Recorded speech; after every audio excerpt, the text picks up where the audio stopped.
I'm Tea Blažević. I'm the chief meteorologist on N1 Television, which is the CNN affiliate, where I also work as a journalist. So I systematically follow the topics such as climate change, sustainable development, environmental protection. I have my own show, which is called The Climate Future, which, as I mentioned, systematically follow the topics I have mentioned. Next half an hour, I will talk about these topics, about the role of media in raising awareness about the topics I have mentioned. I will talk with Anamarija Asanović. She's our famous fashion designer and also the illustrator of books for children. Did I say correctly? Also, Paul Bradbury is here with me. It's nice to have you here. The editor-in-chief of largest English language news portal in Croatia, Total News. Thank you so much for joining us. It's very small. No, it's the largest. Bojan Stojkovski, the Recursive's Western Balkan editor. Thank you for joining us. And also Bogdan Wyneken, who is the recruitment consultant at PCN. So, as I said, we will talk about the role of media. I will ask you at the beginning about the famous research in Croatia, which said that Croatian people think they are still not well educated about the topics I have mentioned.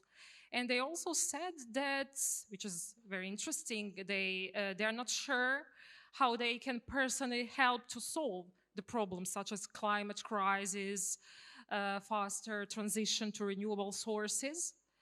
Can we start with you, Paul? Sure. What do you think about this? I think it's true. I think, well, one of the things I think about Croatia is that a lot of people I speak to, it feels almost like these issues are more like a luxury because people are much more concerned with trying to survive because things are, because life is quite tough here and so on.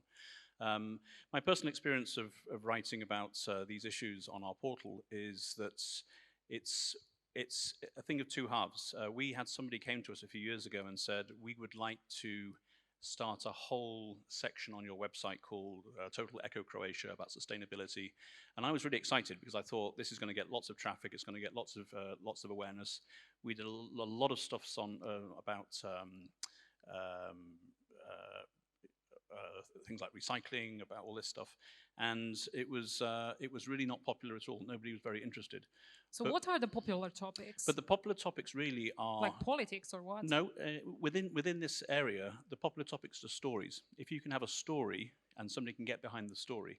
So, for example, but do they read the green stories, for example? Stories how someone, I don't know, cleaned the ocean or... Yeah, so for example, the story of Rock Otok and Reberfish as he swam the 51 islands and he had all these seminars with all the kids, fulfilling his promise to his son.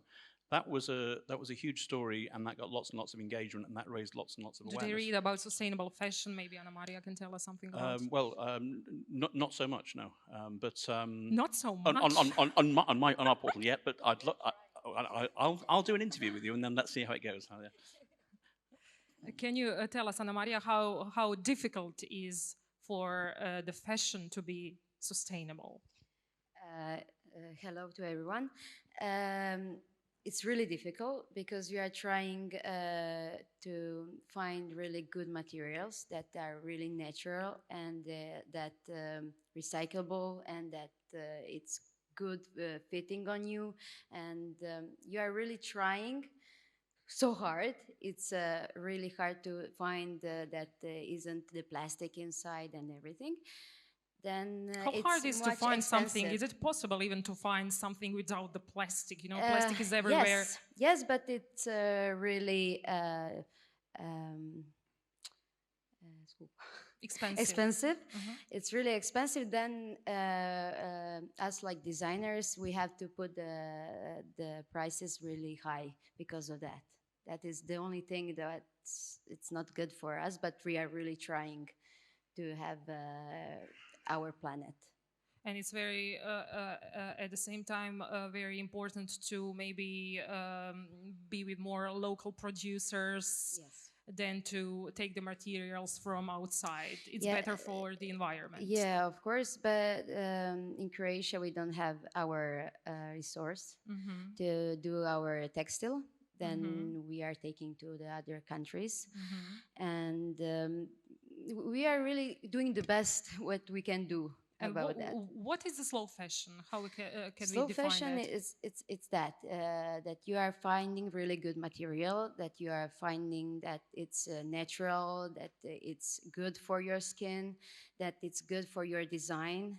It has to fit for everyone, and it's just that. And when you do a really good design with really good material, you have everything, but it costs. So now it's the very difficult transition when we are talking about Yes. fashion sector. Yes, it's really hard, but really There's no alternative. no. For now we are trying. Maybe we will find a way because our generation, we were younger, we wasn't talk about that much about recycling, about material that are eco and that stuff, and that was like okay, you will buy that for €5 and you are good, and you will throw away and that's it. Now we are really like finding, Trying to recycle yes, it and and find maybe a wear way. it more Yes, and than find a just way. once, for example. Of course, and I'm really trying that. I'm doing also the design that is classic, that you can like dress for many years with good material, good design. You can dress for long years. You have graduated in Milan. Yes, Uh, I'm better in Italian. Sorry, I'm not good in English. Do you think maybe the situation is better in other countries of Europe, for example, in Western Europe? But they're talking about that. We are moving, but I think it's better every year. Bojan, you are also the journalist and you have this European experience. Also, I have mentioned I have my own show which systematically follows, but it's the only show at this time in Croatian media space. What's the situation in your country and also in other countries in Europe about covering the topics such as environmental protection, climate change, sustainable development? Yes, well, I would like to add what you said first about that research in Croatia. So when talking about the Western Balkans, it kind of mirrors what is also, in reality, what audiences in these countries here that are close to the region. So basically, people aren't really that educated enough on the topic. But as a tech media, we are trying to raise this awareness. So we have reporters that are specialized on the topic of sustainability. So I believe, yeah, this is a part of our duty as well. So we are trying more and more to introduce this topic into the everyday lives of our consumers, of the people that are following our media. But yeah, I would say that there is this gap which is very, very much noticeable between Western Europe and our region here. So definitely, we need to do a lot more. Like Paul mentioned, maybe this is the best way that we can actually do this is through showing these stories of how individuals are doing their best to basically make these small actions, but that already can have some consequences and results. So yeah, I mean, at this point, I would definitely say that we need to have more TV shows like the one that you are doing. We have there is a need for bigger coverage of these topics, and it's the only way that we can educate and inform our audiences at the same time. So I think the role of media is very important and big when we are talking about covering these topics, Paul? Not just, sorry for interrupting, not just the television, but also newspapers, portals, social networks, which are very popular, especially among young people. Yeah, I do. I also think, I'm 54, so I'm sort of over the hill. And you are the youngest population, sorry. Thank you. I'm a TikToker, of course I'm young. TikTok, but expert. But my kids have already got a different attitude to things like recycling, and they sort of like boomer shame me when I do things wrong. And I think somebody yesterday said that the kids in kindergarten are probably the best people to work with, because they've got these things instilled in them. They're more aware than we about. Yeah, for sure. And so one of the things I'm now talking about for our portal is to work with some primary schools and to get some of the kids who are 9, 10, 11 years old. So educate them in the early ages. No, get them to educate us. And so for them to write about the initiatives that are happening in their schools and stuff like that. And that, when you've got a 9 or 10-year-old kid writing in English with a bit of help from us, from a school in Baranya, something like that, that's something to go, wow, this is what the young generation are doing. But in terms of stories, so I was talking to Timon, the guy yesterday with the trash packers, I say, thanks. And we had a drink just now, lunch just now, and this is an example of a story of a campaign that we can get behind. He's here in Split. He noticed there was some single-use plastic in his hotel, and he went to see the hotel manager. And from that, they've got this Tourism Tackles Trash project, and so now he's going to start an initiative to try and remove all single-use plastic from all the hotels in Split. And this, I think. And this, I think, is a fantastic initiative from somebody who's got a global experience, who's just popping in for a day here. But this is something I would like to partner with. And I think through our Google News portal, Total Croatian News, the fact we're in English, so it goes a bit international, the fact we can push it through the expat groups, the fact that a lot of Croatian media write about it, perhaps we can talk about it on your show, I don't know. This is something where we can almost then contact the hotels and say, are you joining this or not? And if not, why not? So I think this is a simple example of where, with the right sort of partnership and the right approach, we can actually make a difference. Yes, I agree totally. Bogdan, you help companies to find talents around Europe. You are the recruitment consultant at PCN, as I said. How complicated it is to find the talents in the time of global energy and climate crisis? Well, I would say it's actually not very complicated, right? So what we see from our candidates is actually that when you have a sustainable startup or a company with a mission, the interest is already there, right? But before I go there, I wanted to go a bit back to your initial question, right? Education in Croatia. I'm half Romanian, I'm half German. I worked in 3 countries until now, and I also do a podcast, right, with founders in the fintech space, and we cover sustainability topics around Europe. So I wanted to just make a parallel, right, and start with a fun fact. So who here knows, maybe in the room or maybe in the panel, what was the first media coverage of climate impact of coal mining? Do you know the year? No. No? That was 1912 in New Zealand, right? The topic came back in the 1930s. Then after the war again, and then NASA started actually like investigating the topic in the 60s, right? By 1988, this guy from NASA had like the speech, and he said like, okay, climate change is already there, right? So what were the Balkans doing in that time, right? So Romania was communism, Probably right? nothing. Right? So my point is the West has had 100 years to think about this stuff, right? We not. So the fact that we're here already and that we're talking about these topics now, fashion, right? Media, sustainability, working with children and so on, it's already such a step forward. But right? is that enough just to talk about Exactly. it, you know? And I want to draw a parallel because this is where opportunity comes in, right? So sustainability, maybe it's not there yet, right? So it's behind, okay, cool. But the opportunity comes from technology, right? So we all have a phone in our hand, right? Our younger generations, they're all on TikTok, they're all on YouTube. Actually, my parents are on YouTube every day. They send me like 3 videos of some things from YouTube like every single day, right? So that's where the opportunity comes, and I think that's where media is very, very important, right? And I think this is what lacks or is a bit behind in the Balkans at the moment, talking about Romania as well, right?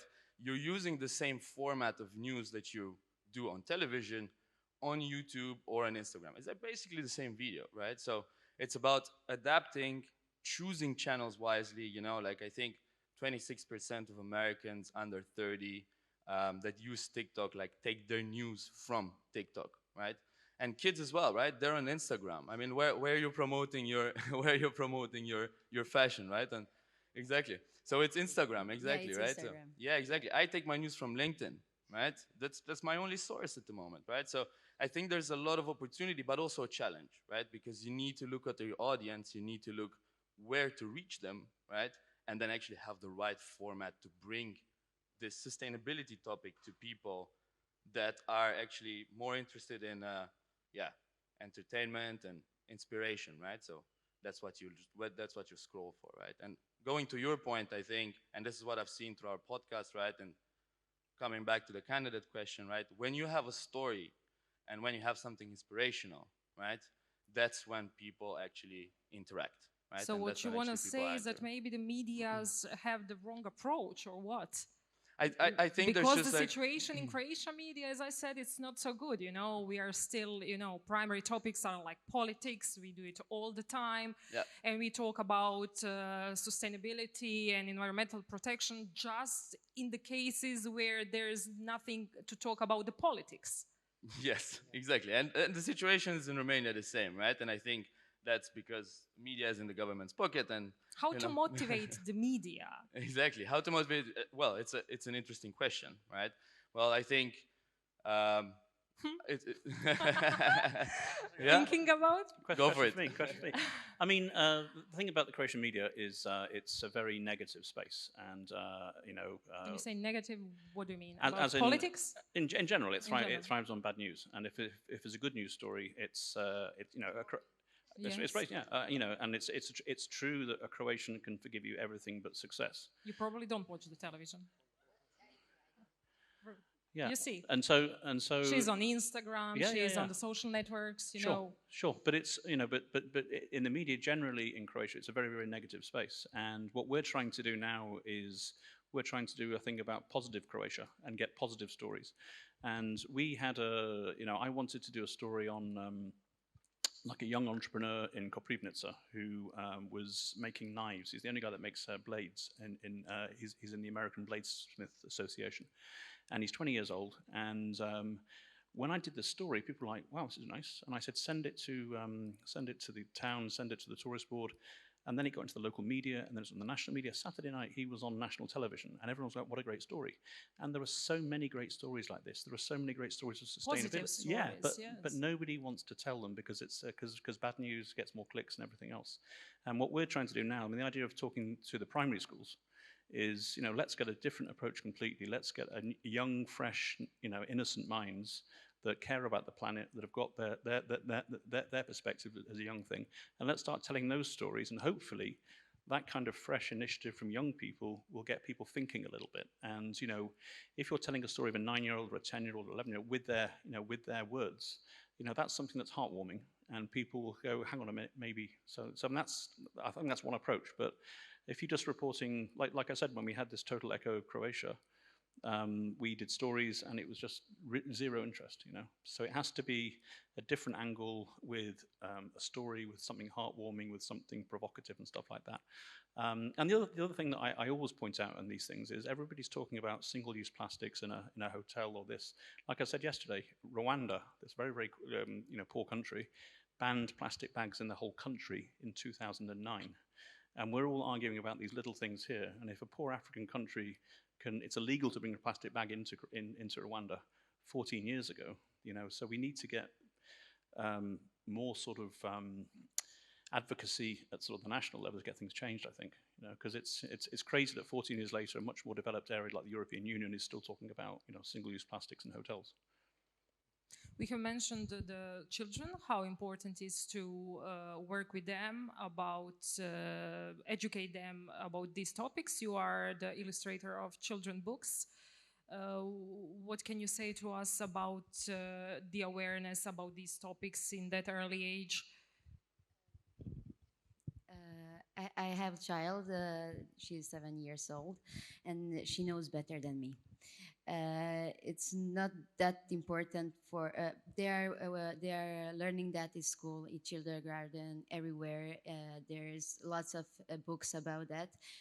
We are probably our generation. We didn't talk about that, and I think that we have to start from us, and then we don't need just one media or one program or one something to start this. We have to start from us. What about social networks? Can you reach the audience via Instagram about these topics and importance of transition to simpler and better life? It's really like TV. For them, it's boring. That, believe me, you have to have a really good story to put in public that they will watch that, or you have to be naked and talk about planet. It's for now it's like that because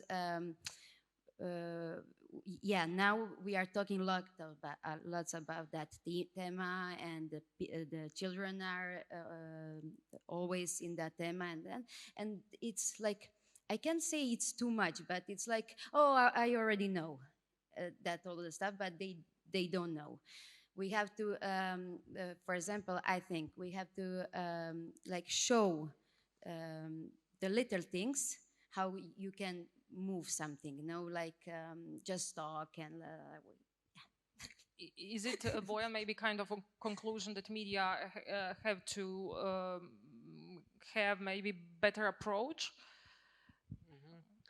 Well, yeah, I mean, I would say that we can also use some of the examples from the pop culture. So, for example, one of my favorite movies is Tenet, this Christopher Nolan movie, and where climate change actually plays a major point in the whole plot. So, I'm guessing we can use certain examples that are there in pop culture, certain personalities like Greta Thunberg.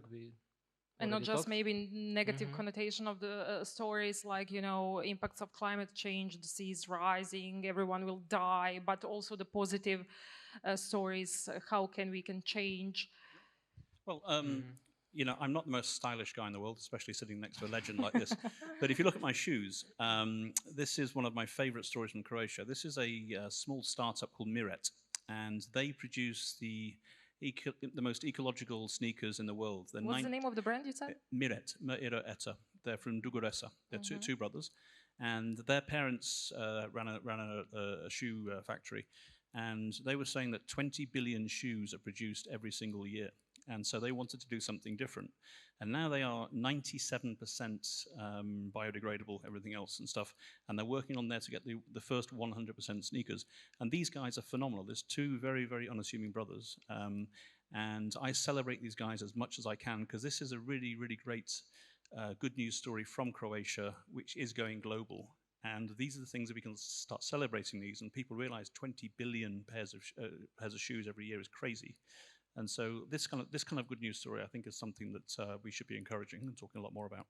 Bogdan, I have read that you have completed your studies in sustainable tourism. This is a very popular topic last days in Croatia here, so I have to ask you, what do you think? Because we have now preparing the new law for tourism. We are trying to have more sustainable tourism, move away from the massive tourism. Do you think this is... you were yesterday on the panel here about this. Is this, what do you think, delusion or something which is real?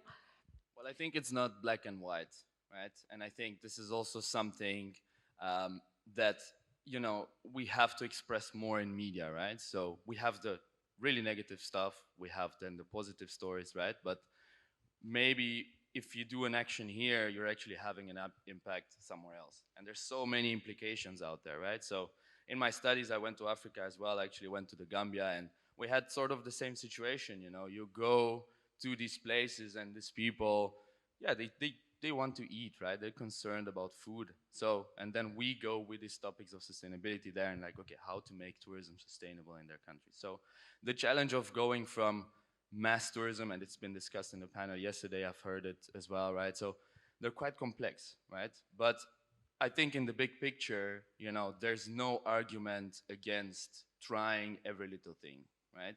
And so you need to involve governments, you need to involve media, and I think this is where media is extremely important because it can basically show and not educate, but, you know, bring these topics And in some look way, at this media can regulation. push the governments, you know, like do it more. Exactly, exactly. And I think an idea, you know, that I discussed also in my company as well is investigation, right? So there's a lack of transparency. There's like, you know, you're looking at tourism and you're like, okay, so we are banning the little bottles like in our hotel. Cool, that's awesome, right? But what is the actual impact of doing that and where's the statistic, right? So who are you helping, all right? Are you replacing it with something else, right? And where it comes from. Is it cutting costs, right? Is it actual impact? So I think... Like with the Russian gas, for example. Yeah. You know, we are moving from Yeah. the Russian gas, but we will use the gas from another country. We will change one addict with another. Exactly, exactly. So I think, you know, the road there is very important, and starting on this road is extremely important when you can afford it, which Croatia does at the moment. So that's awesome. And then it's about investigation, I think, and actual, you know, proper reporting, showing the people exactly what it is, right? Not just like, hey, look, we've cut paper, I don't know by how much. Okay, this is what we've done, right? Cool, okay, but, you know, where's your other impact? How does that actually impact the people and the travelers or your tourists that come here, right? Yeah. Thank you. Thank you. So what was the conclusion of yesterday's panel about sustainable tourism? I have to ask you, because I didn't manage to watch you. I think overall delusion. For Croatia, it's pretty tough because, as I said yesterday.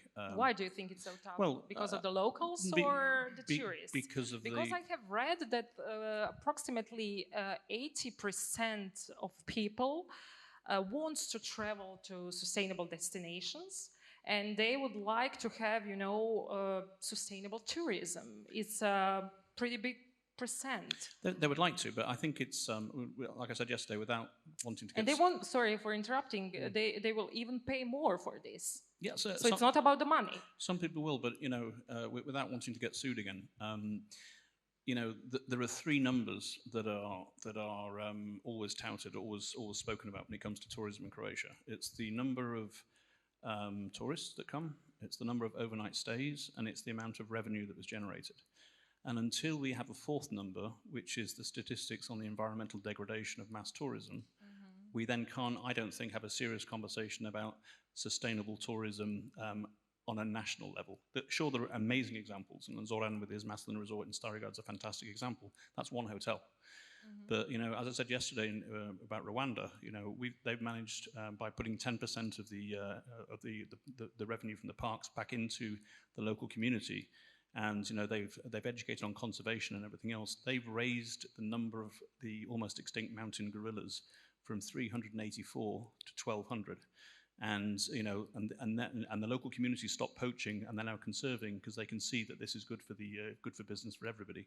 And until you include the community in that with a much wider sort of plan. I mean, it's great we're talking about a new law on tourism with a bit of something with sustainability. The communities more. It's great we're talking about it, but, you know, I would love the minister to come out and give us at the end of this season a report on the environmental degradation for 2023 on the Croatian coast.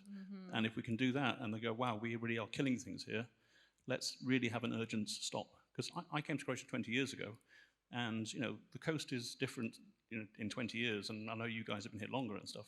And you all see it, but nobody talks about it because we need 25% of our GDP, and we're just focused on. But we are devastating our coast. You know, yeah. It's hard to balance with the number of tourists. Because the mindset and the approach is money, money, money, numbers, numbers, numbers. We need tourists because of the money, but we don't want massive tourism. How to balance that? What do you say, Bojan and Bogdan? We have like 1 minute. Till the end, so maybe a short conclusion for to the end. Like, let's say a couple of hundred tourists that are paying more, a lot more, or no? No, but I'm guessing when the media is involved in all of this, yes, what we can do and what we should do is basically to maybe promote the good sides, and hopefully that people will pick up on them. And this is the best way to Like be move persistent. forward. Yeah, to be persistent, actually. Bogdan? Yeah, I think from a media perspective, you know, I think we need, so again, it's a massive problem, right? Mass tourism, like you have so many frameworks and it's insane, right? You can, I don't know, decrease number of tourists, increase prices, you know, protect areas and so on, right? But then you need to think about profitability and so on and so forth, right? So it's a big, big process. But what the media can do, I think, is to implement, and this is all through the channels that we've discussed, right? More reasonable actions of what everyone can do. And I think Zoran said it yesterday, like just taking the responsibility, right? So how can everyone implement little actions in their travels, right? When they are here in Croatia. Yeah. Anamarija, for the end, some kind of conclusion? They know much better than me.